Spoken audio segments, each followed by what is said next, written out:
Do đó chính phủ Việt Nam còn quốc gia chứ quốc gia trước hồi thời Bảo Đại cho tới Việt Nam để cải đổi là trong cái chương trình mà đào tạo các cái cấp chỉ huy hành chánh thì có dành cho một ban đặc biệt dùng cao nguyên trung phần. Và chính tôi nhờ đó mà tôi đi vào thi vào. Rồi sau khi thi đậu rồi tôi tài 2 rồi thi trở lại quốc gia hành chánh học các ban trường chuyên cũng giống như các anh em người kinh khác, rồi ra trường đốc sự rồi đồng thời còn được cái đặc biệt hơn nữa là có cái học bổng sang Mỹ du học. Thành ra tôi du học bên đây tới năm 1966, chỉ là trở về nước thì tôi không có ngày nào thực sự làm ở trong cái bộ phát triển sắc tộc cùng với lại anh Nghiêm ở trợ như tôi biết nhau. Sau này tôi cũng có được bổ nhiệm vào cái hội đồng sắc tộc thôi, chứ có gì cái hành pháp tôi không có tham dự. Thì tôi thì cái chức vụ của tôi cuối cùng đó là quyền tổng giám đốc cơ quan thi viện trương trực thuộc của thủ tướng, có cơ sở về kho bãi này kia, để bến bãi với lại mấy cái cảng đó để làm, không có cái gì mà liên hệ được. Nhưng mà với cái tên của tôi đó, khi mà cái cộng sản ra lại rồi, vì tôi là người ở lại để mà phải ấy ở lại là tại sao tôi đang làm phụ tá tổng giám đốc thì mấy cấp chỉ huy ông chạy hết rồi, còn lại có gần tháng thì họ Mỹ họ cũng có cái chương trình là biểu đi, nhưng mà mình vì cái vấn đề trách nhiệm đồng thời cũng là cái tự ái của một cái người dân tộc thiểu số. Tại sao mình ở chức vụ đó mình không có làm được thì tôi phải ở lại. Giờ được bổ nhiệm thưa quý vị, chức vụ mà ở trong hành chánh tôi rất diện là phải làm cái chuyện đó. Ông tổng giám đốc đi rồi người ta bổ nhiệm tôi là quyền tổng giám đốc, nhưng mà cái quyền tổng giám đốc đó thường ký đó, nó không phải để luôn là quyền tổng giám đốc, cái đây chỉ có kêu thôi. Mình đọc đây là kêu, nhưng mà hồi trước còn bị sổng nó vô họ hỏi lại là phải làm cái tờ khai mà tại sao chức vụ anh là cu tổng giám đốc. Chính cái điều đó là buồn cười. Cho nên tôi là cảm ơn cái chỗ đó. Tôi nhân dịp này nói rõ do cái sự đóng góp xây dựng của tự nhiên trong cái phần chức vụ của anh hồi trước là tỉnh trưởng tên Cao Nguyên, cái gì tôi nói như thế này là việc quốc gia Việt Nam Cộng Hòa tiếp sau đó cả hai thì đều có chính sách nâng đỡ người trong thiểu số, là cụ thể là có vấn đề đào tạo cấp chỉ huy hành chánh. Cái thứ hai đó là cái căn bản, vì biết là người thường hồi trước là nó ở trên cái mà pháp cái của domain là Quran thì có một cái khu gì đó mà thực sự ở cái đó người Pháp họ lập ra cái đó là để mà tránh cho không có cho người kinh lên di cư lên cho đó thôi, để bảo vệ quá trình mà thực sự không phải bảo vệ người thường đâu. Họ để cho người thường sống với cái tình trạng đó, không có cái điều kiện tiến bộ, không có cái điều kiện nào mà để mà sống với cái điều kiện kinh. Rồi sau này nhờ cái họ đạo và làm cho những cái lôi cuốn một cái số đồng bào về các cái đô thị thì làm thành là thị dân. Còn một số đa số như người dân khác thì ở trong vùng rừng núi họ xuống là chọc lỗ rồi không có cài vừa, không có thì chỉ có đốt rừng làm rẫy. Và cái khuyến của họ đó là đốt rừng rồi làm rẫy một thời gian hết cái màu mỡ, họ là di chuyển qua một cái ví dụ khác. Nhưng mà họ có 3 chỗ như vậy họ phải làm để giải quyết cái vấn đề đó, thì chính anh Liêm, tôi nghĩ anh Liêm cũng là cái người để đóng góp ở trong thành lập chính sách đó, là có ban hành một cái chế độ, cái chỗ là quy định cái khu vực sinh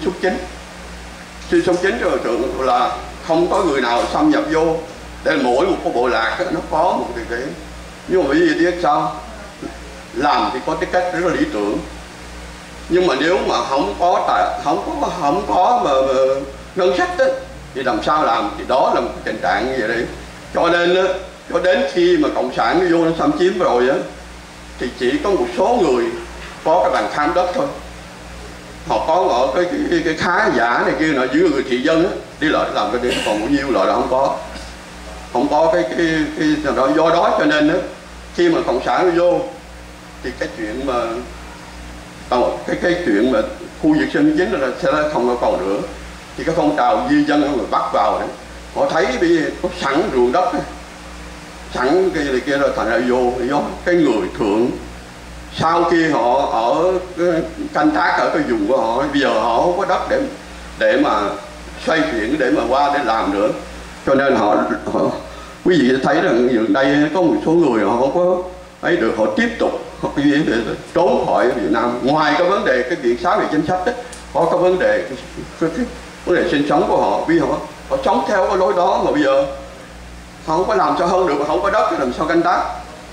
Không biết là họ phải đi thôi, ngày ngày họ ta rút sâu vùng trong mà hay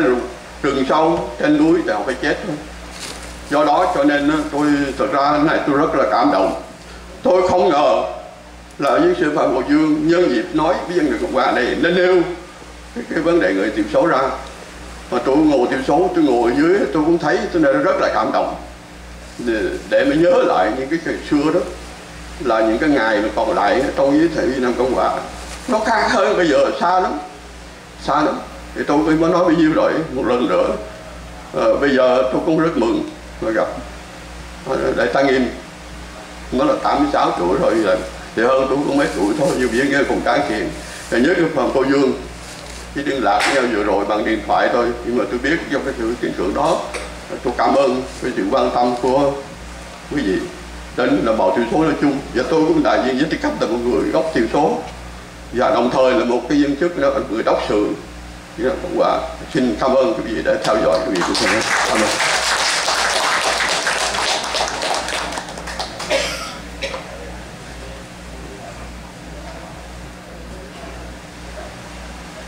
Thưa chủ tọa đoàn, kính thưa quý vị, tôi cần phải nói thêm một chút xíu thì tôi sợ có sự hiểu lầm. Tôi không nói rằng thì là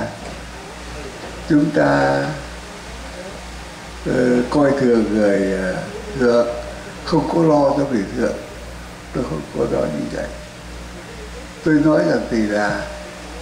trong suốt các chế độ đó thì chúng ta chưa có một cái chính sách rõ rệt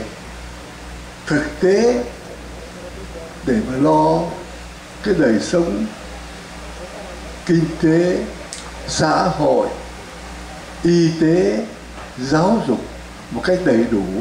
xứng đáng cho cái người thượng, để nâng cao cái đời sống của người thượng lên. Đó là cái điều mà tôi vẫn thắc mắc khi ở nhà. Tôi thấy tốt thiệt, tôi đi thăm một lần tôi thấy người đồng bào thượng họ ở khổ quá, họ sống với cuộc đời nó cách xa mình nhiều. Thành thử ra tôi vẫn nghĩ thắc mắc là mình làm thế nào để cho người ta có một cái đời sống hạnh phúc hơn, sung túc hơn đó. Mà tôi cứ cảm nhận này, mà tôi thấy như vậy kìa, chúng ta đó là đối xử không chỉ là do cá nhân hay là một vài tòa tỉnh trưởng hay là một ông tổng trưởng sắc tộc nào đó có một vài cái ý kiến mình đưa ra để mà áp dụng thôi, chứ chưa phải là một chính sách quốc gia, hay là chưa phải được thi hành do một đạo luật chẳng hạn, ví dụ như vậy. Thì thực ra cái điều tôi ý nói nó là như vậy, để mong quý vị thông cảm.